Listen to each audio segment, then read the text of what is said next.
We all know stories about killer clowns. Some of which are true, the others not really. But have you heard about a great tragedy that happened almost 200 years ago which involves a clown and 4 geese?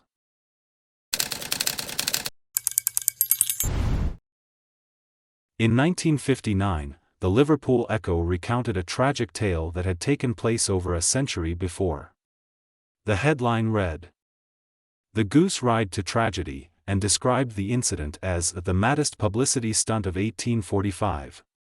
We delved into the original reporting from Jackson's Oxford Journal, which had covered the tragedy just days after it occurred.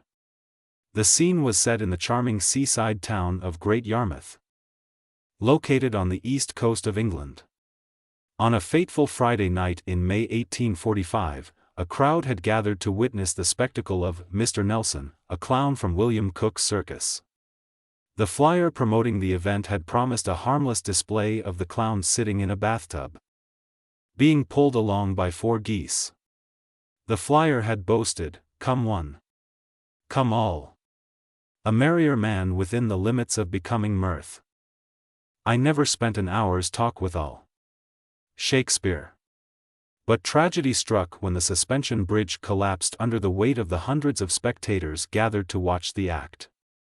Around 400 people fell into the water, and 79 lost their lives, including 51 children under the age of 14. The Jackson's Oxford Journal had reported on the incident just 8 days after it occurred, providing a harrowing account of the tragedy. Awful calamity at Yarmouth, Norfolk. In the afternoon of Friday, Nelson, the clown at Cook's circus, proceeded to perform a feat which has excited some attention, both in London and the provinces, since it was first introduced by the late Mr. Usher, swimming in a washing tub drawn by 4 geese. He was to start from the drawbridge on the quay, and go to the suspension bridge, which was erected on the site of an ancient ferry, near the Bure, and opened on April 23, 1829. Thousands of spectators were collected to witness this spectacle, and the bridge, which has recently been widened 4 feet beyond the chains, for the accommodation of foot passengers proceeding to and from the railway station, with which the bridge afforded the only means of communication, except by a ferry, was crowded. As the clown approached, all the persons flocked to the south side of the bridge, and the effect was to flatten the crown of the bridge so perceptibly that it was noticed from the shore. Before any warning could be given, before an alarm could be made, a crack was heard, one after another rails and chains gave way, the south side of the bridge fell down, hanging nearly perpendicularly to the water, and all its occupants, men, women, and children, were precipitated, those in the background being literally pitched over the heads of the foremost ones, into the Bure. The effect of the shock on the spectators that lined both sides of the river was electrical. A wild shriek rent the air, but the sufferers were mute. An eyewitness affirms that they shrieked, spoke not, engulfed in the yawning waters they were heard no more. The wild cry of agony was succeeded by the most active efforts to rescue the sufferers. Almost the first saved were between 20 and 30 young girls, who were taken to Mr. Franklin's, the Vauxhall Gardens, where every attention that humanity could suggest was shown them. The boatmen exerted themselves with energy, and brought many to land, and whilst there were a good many in whom the breath of life was still vivid, the greater number were inanimate corpses. The accident took place about 10 minutes or a quarter after 6 o'clock, and before 8. 53 dead bodies had been conveyed to the Norwich Arms public house, others were taken to the Admiral Collingwood and to the Swan, and many to their own houses. The process of dragging was continued as long as a gleam of light remained, and renewed early in the morning. Before 7 o'clock on Saturday, 90 bodies had been found and brought to shore. Several acts of gallantry were performed. 2 men, named Smith and Creek, swam about and saved several persons. The son of Mr. Sloman, the bookseller, was one of those immersed in the water. A gallant fellow, whose name could not be ascertained, who was also one of those who fell from the bridge, having extricated himself from the sinking throng, took young Sloman under one arm and another child under the other, and succeeded in reaching the shore, saving both. A poor woman, who, with her child, was thrown from the bridge, supported her infant by holding its clothes with her teeth, and thus having her hands at liberty, she providentially got clear from the sinking bodies, and reached the shore in safety. Another poor creature was not so successful. She was found with a child, 3 years old, in her arms, and firmly grasping another. All were dead. One man, in the act of falling, snatched at the bridge, and grappling it, hung fast. A woman got hold of his feet, and he told her to hold on. She was rescued. And he ultimately fell into the stream, but was saved. In a shocking turn of events, the man behind the clown, bathtub, and geese stunt, Cook, was reported to have been left in a state of profound distress following the mass casualty incident.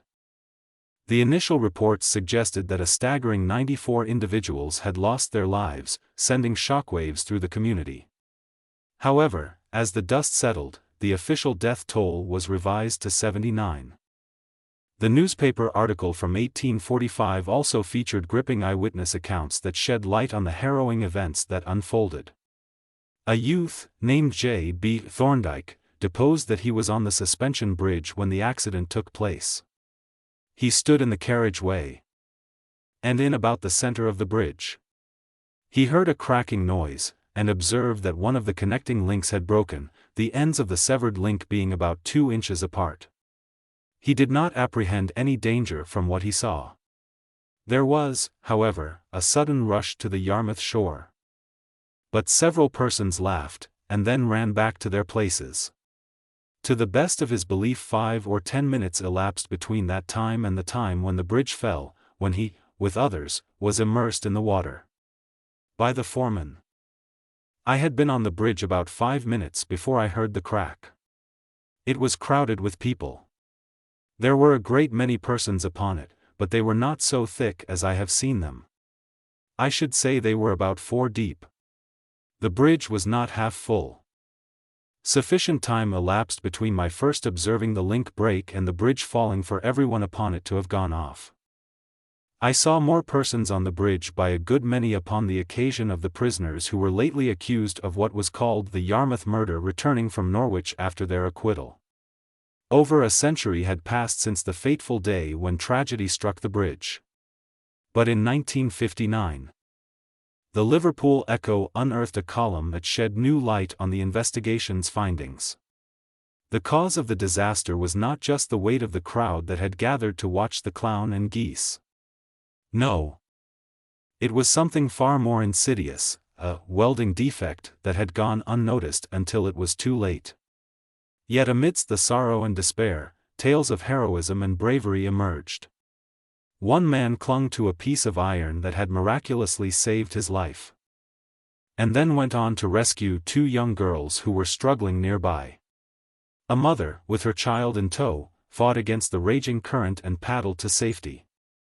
And wherries, manned by courageous rescuers, plucked the exhausted and helpless from the water. The inquest's final verdict was damning. The bridge, built just 16 years earlier, was constructed with inferior materials and shoddy workmanship that did not meet the standards specified in the original contract.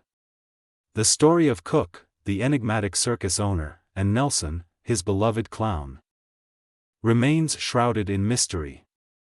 Yet, the irony of their grand gala night announcement cannot be ignored. Is it to be a benefit or not? That is the question. Little did they know, Great Yarmouth already knew the answer. Fast forward 168 years and BBC reported on a touching tribute to the 79 lives lost in the tragic accident of 1845. A memorial now stands to honor those who perished while watching a bathtub-bound clown being pulled by geese. It was a sobering reminder that even the most seemingly sturdy structures could crumble under the weight of negligence and greed.